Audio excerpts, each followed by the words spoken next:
తీస్తే ఎఫర్ట్స్ పెట్టి ఒక మంచి సినిమా తీయండి.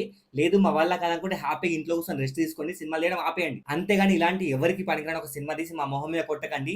మా డబ్బులు, మా టైం, మా ఎఫర్ట్స్ ఇవన్నీ వేస్ట్ చేయకండి ప్లీజ్. అసలు థియేటర్‌కి సెలబ్రిటీస్ రావద్దండి. వాళ్ళొస్తే అసలు ఒక్కొక్కడు ఎంత లెవెల్ పెర్ఫార్మన్స్ ఇస్తాడంటే, ఒకడు సూపర్ హిట్ అంటాడు, ఒకడు బ్లాక్ బస్టర్ అంటాడు, ఒకడొచ్చి వెంకటేష్ శ్రీకాంత్ బ్యాక్ అంటాడు, ఒకడొచ్చి శ్రీకాంత్‌కి గోల్డెన్ హిట్ అంటాడు. నాకు తెలిసి అక్కడ మూవీ టీమ్‌కి తప్ప ఆల్మోస్ట్ అందరికి తెలిసి ఒక రాడ్ సినిమా అని చెప్పి, ఒక రొట్ట సినిమా అని చెప్పి. బట్ ఎవడు కూడా నిజంగా ఒక జెన్యూన్ ఫీడ్‌బ్యాక్ మాత్రం ఇవ్వడు. ఇవన్నీ పక్కన పెట్టి మూవీ గురించి మాట్లాడుకుంటే, ఒక ఔట్‌డేటెడ్ డైరెక్టర్, ఒక ఔట్‌డేటెడ్ స్క్రిప్ట్ చేతిలో పెట్టుకొని, ఒక ఔట్‌డేటెడ్ స్క్రీన్ ప్లేతో ఈ మూవీ తీసి మన మొహాన కొట్టిర్రు. నాకు ఈ మూవీ ఆల్మోస్ట్ మీకు అర్థమైపోయి ఉండాలి ఈ మూవీ రివ్యూ ఎట్లా ఉంటదని చెప్పి.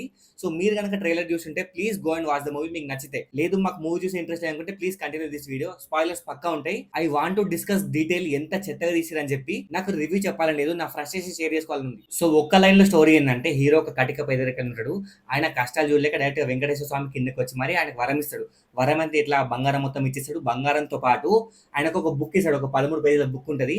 అంటే ఒక్కో పేజీ ఒక్కో వరం అన్నట్టు. ఆ పేజీలు అయిపోయేసరికి ఆయన వరాలు మొత్తం అయిపోతాయి. ఇది బేసిక్ స్టోరీ. తర్వాత ఏమైందని చెప్పి మనం మూవీలో చూస్తాం. ఇంకా ఇక్కడ నుంచి నా ఫ్రస్ట్రేషన్ స్టార్ట్ అవుతుంది. పాయింట్ నెంబర్ 1 వచ్చేసి, ఒక దేవుడిని ఫస్ట్ టైం స్క్రీన్ పైన చూస్తే ఎట్లా ఉండాలి నీకు ఫీలింగ్? శ్రీరామదాసులో రాముని చూపించినట్టు, లేదంటే మన అన్నమయ్యలో వెంకటేశ్వర స్వామి చూపించిన ఒక డివైన్ ఫీలింగ్ రావాలి. ఒక తన్మయత్వంకి మనం ఫీల్ అవ్వాలి. ఒక ఎమోషన్ రావాలి. బట్ ఇక్కడ మాత్రం వీళ్ళు ఫస్ట్ టైం చూపించే విజువల్స్ ఎట్లా ఉంటాయంటే మొత్తం ఏఐ అండి. 100% ఏఐ ఉంటుంది మొత్తం. ఎంత ఫ్రస్ట్రేటింగ్ ఉంటాయంటే మనకి చూస్తాం ఇట్లా యానిమల్స్ మాట్లాడుతూ ఉంటాయి, వెజిటేబుల్స్ మాట్లాడుతూ ఉంటాయి, హీరోస్ కొట్టుకుంటా ఉంటారు. అంత చిల్లర చీప్ ఏఐ పట్టుకొచ్చి మన మొహం మీద కొట్టిరు. నాకు అక్కడే థియేటర్ నుంచి బయటకు వెళ్ళిపోదాం అనిపించింది. బట్ అక్కడే నాకు ఒక చిన్న థాట్ వచ్చింది. మేబీ వీళ్ళ దగ్గర బడ్జెట్ లేదేమో, అందుకే ఇట్లా స్టార్టింగ్ చూపిస్తారేమో, మెల్లమెల్లగా మంచిగా ఉంటదేమో అని చెప్పి వెయిట్ చేసిన. ఇంకా ఫ్రస్ట్రేషన్ నెంబర్ 2 వచ్చేసి, ఈ బంగారం మొత్తం ఆయన ఇంటికి తీసుకొచ్చుకుంటాడు. ఇంట్లో వాళ్ళు ఎవరు నమ్మరు దేవుడు వచ్చినట్టు, ఆబ్వియస్లీ నమ్మరు. నమ్మకపోతే ఏం చేయాలి? ఆ బంగారం మొత్తం పక్కన పెట్టి ఒక శాంపుల్ తీసుకుపోయి ఒక షాప్ లోకి చూపించాలి. లైక్ ఇది ఒరిజినల్ రోల్డ్ గోల్డ్ అని చెప్పి కదా. బేసిక్ సెన్స్ ఉన్న ఎవడైనా ఇదే చేస్తారు కదా. ఈవెన్ నువ్వు నేను అదే చేస్తాం కదా. బట్ వీళ్ళు మాత్రం ఆ బంగారం మొత్తం తీసుకుపోయి ఒక సముద్రంలో పడేస్తారు, ఒక డ్యామ్ లో పడేస్తారు. ఒరే ఎంత పిచ్చి పరమానంద శిష్యులు నాకు అర్థం కాదు. అట్లా ఎవడన్నా చేస్తాడా? ఎంత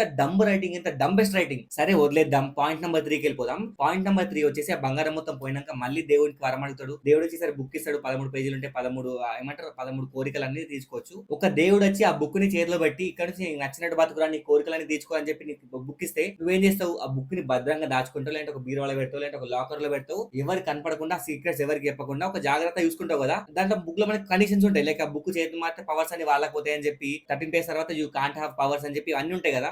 అంత జాగ్రత్తగా చూసుకోవాలి కదా. ఈ పెద్ద మనిషి ఏం చేస్తాడో తెలుసా? ఆ బుక్ ని ఫస్ట్ ఆటోలో మర్చిపోతాడు. ఆటోలో మర్చిపోయి ఎటో వెళ్ళిపోతాడు. ఆ బుక్ నీకే నాకే దొరికితే ఏం చేస్తాం? లిటరల్ గా ఇట్లా గుండెలో పెట్టుకొని ఇంట్లోకి పోయి జాగ్రత్త దాపెట్టుకుంటాం. బట్ వీడు మాత్రం ఆ బుక్ ని ఆటోలో మర్చిపోతాడు. వాళ్ళ కొడుకు స్కూల్ బ్యాగ్ లో పెట్టి మర్చిపోతాడు. లిటరల్ గా ఇట్లా లాకర్ దాచుకోవాల్సిన ఆ బుక్ ని ఒక విగ్రహం ఉంటది, విగ్రహం కింద పెట్టి అందరికి కనిపించేట్టు హాల్లో పెడతాడు. ఎవరైనా వచ్చి దాన్ని మిస్యూజ్ చేయొచ్చు కదా. ఇది ఇలాంటి ఏం థాట్స్ లేవండి.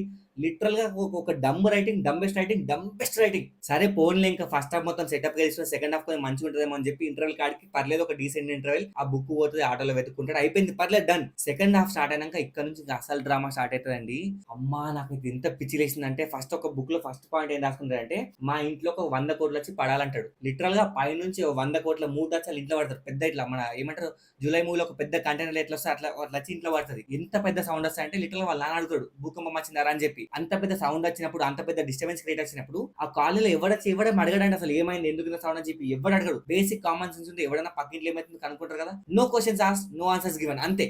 పోనీ అది కాకుండా అంత మంచి బుక్ వచ్చినప్పుడు, అంత మంచి వరాలు ఉన్నప్పుడు ఏం రాయాలి? వాడి లైఫ్ మార్చుకోవాలి, లేదంటే వాడి సమాజం, సొసైటీ మార్చుకోవాలని ట్రై చేయాలి కదా. ఈయన మాత్రం ఒక పోలీస్ ఆఫీసర్ ఉంటాడు. వాడి మెయిన్ థింగ్ వాడి డిక్ పని చేయొద్దని చెప్పి ఒక వరం కోరుకుంటాడు. నువ్వు బాగుపడినీకి వరం కోరుకోరా అంటే వాడి డిక్ పని చేయొద్దని చెప్పి ఒక వరం కోరుకుంటా. నాకు అర్థం కాదు. ఇదెక్కడి వరం రా నాయన, ఇంత చీప్ రైటింగ్ ఏంది రా బాబు, నాకు అర్థం కాదు. ఇదే కాకుండా ఫస్ట్ హాఫ్ లో పోలీస్ ఆఫీసర్ వస్తాడు, నిన్ను అరెస్ట్ చేస్తాడు, నీ వైఫ్ ని ప్రాస్టిట్యూట్ చేస్తా అంటాడు. లిటరల్ గా వార్నింగ్ ఇస్తాడు, వాడిని ఘోరంగా కొట్టిస్తాడు. అలాంటి ఒక పోలీస్ ఆఫీసర్ నీ గృహ ప్రవేశం నువ్వు పిలుస్తావా? బుద్ధుడు విలన్ ని గృహ ప్రవేశం పిలుస్తాడా? ఎక్కడ రైటింగ్ రా, ఎంత లిటరల్ కామెడీ కోసం ఆ క్యారెక్టర్ పెట్టిరు. ఆయనని ఫస్ట్ హాఫ్ లో విలన్ లాగా చూపిస్తే సెకండ్ హాఫ్ లో కామెడీ చేసిరు. ఎందుకు ఇంత లేజీ రైటింగ్ నాకు అర్థం కాదు. ఇంకా పాయింట్ నెంబర్ 4 పాయింట్ నెంబర్ 5 వచ్చేసి, ఒక మనిషికి యాక్సిడెంట్ అవుతుంది. ఆ మనిషిని కాపాడుకోవడానికి బుక్ లో రాస్తాడు, ఈ మనిషి బతకాలని చెప్పి రాస్తాడు. వెంటనే ఆ మనిషి సావబతుకుల మనిషి బతుకుతాడు. ఆ మనిషి కోసం వచ్చిన యమధర్మరాజు ఉంటాడు కదా, మన ఆయన ధనరాజ్ ప్లే చేసింది, యమధర్మరాజు లెక్క వస్తాడు. యమధర్మరాజు వచ్చే విజువల్స్ ఎంత గలీజ్ ఉంటాయంటే కంప్లీట్ 100% ఏఐ. అక్కడ ఎక్కడ ధనరాజ్ కనిపించండి, ధనరాజ్ ఫేస్ ఉండదు. లిటరల్ మొత్తం ఏఐ బొమ్మ ఉంటది. లావా లెక్క లావా మొత్తం బ్లాస్ట్ అవుతా ఉంటది. ఇట్లా పక్కన మొత్తం మంటలు వస్తా ఉంటాయి. వాటి మధ్యలోకి వెళ్ళి యమధర్మరాజు ఇట్లా బర్రె మీద వస్తాడు. మొత్తం ఏఐ బర్రె మీద వచ్చి భూలోకంలోకి వస్తాడు. ఆ కంప్లీట్ స్లో మోషన్ మొత్తం కంప్లీట్ ఏఐ అండి. ఎంత ఫ్రస్ట్రేషన్ వచ్చిందంటే మీరు బడ్జెట్ పైన మంచి మంచి సీన్స్ పెట్టకుండా ఇట్లా 100% ఏఐ వాడితే ఎందుకురా మీ ఎఫర్ట్స్ ఏమున్నాయి నాకు అర్థం కావట్లేదు. నిజంగా మళ్ళీ లేచిపోదాం అనిపించింది. బట్ వెనకాల మొత్తం మూవీ టీమ్ ఉంది కదా, మళ్ళీ ఫీల్ అవుతారేమో అని చెప్పి కూర్చున్నా. ప్రామిస్ చెప్పిన ఇట్లా తలబడుకొని కూర్చున్నా. ఇంకా నా సావు నేను చేస్తాను, మీ ఇష్టం వచ్చింది చూపెట్టండి అని చెప్పి. ఇదంతా జరుగుతుంటే ఫ్లాష్ బ్యాక్ లో పోలీస్ కామెడీ ఉంటుంది కదా, పోలీస్ పంజేయన్ కామెడీ. దాని చుట్టూ ఒక 4-5 సీన్స్ నడుస్తూ ఉంటది. ఆలీ కామెడీ నడుస్తూ ఉంటది, రఘుబాబు కామెడీ ఉంటది, మన 30 ఇయర్స్ పృథ్వీ కామెడీ నడుస్తూ ఉంటది. ఈ కామెడీకి నవ్వాలా ఏడవాలా, ప్రామిస్ ని లిటరల్ ఇట్లా నవ్వాలా ఏడవాలని చెప్పి తలబడుకొని కూర్చున్నా. అంత బోరింగ్, అంత చీప్ కామెడీ ఉంటది. ఎట్లో ఒక తీరు మొత్తం సినిమా దాటుకుని క్లైమాక్స్ వరకు వచ్చేసినాం. ఇంకా క్లైమాక్స్ వచ్చేసి సునీల్ ఎంట్రీ ఉంటది. ఈ సునీల్ పేరు ఆయన పెద్ద డాన్, పెద్ద విలన్ అంట. ఆయన పేరు వచ్చేసి ఓజీ అంట.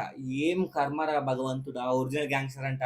వాడికి బుక్ దొరుకుతుంది, వాడు ఒక పెద్ద కంటైనర్ కావాలని కోరుకుంటాడు. ఆ కంటైనర్ డబ్బులు ఉండాలని చెప్పి ఆ ట్రక్ వచ్చి ఆడ పడుతుంది, మొత్తం డబ్బు ఉంటది. అయినా వీడి ఆశ చావక మళ్ళా ఒక కంట్రీకి ముఖ్యమంత్రి అవుతాడంట, కంట్రీకి సీఎం అవుతాడంట. ఇది నవ్వాలా ఇప్పుడు ఈ కామెడీకి? నాకు అర్థం కాదు. ఎంత పిచ్చి కామెడీ, ఎంత డమ్ము రైటింగ్ అంటే అమ్మా. సేమ్ అదే అండి, సేమ్ అదే క్లైమాక్స్ ఎక్కడ సెటప్ అయి ఉంటది.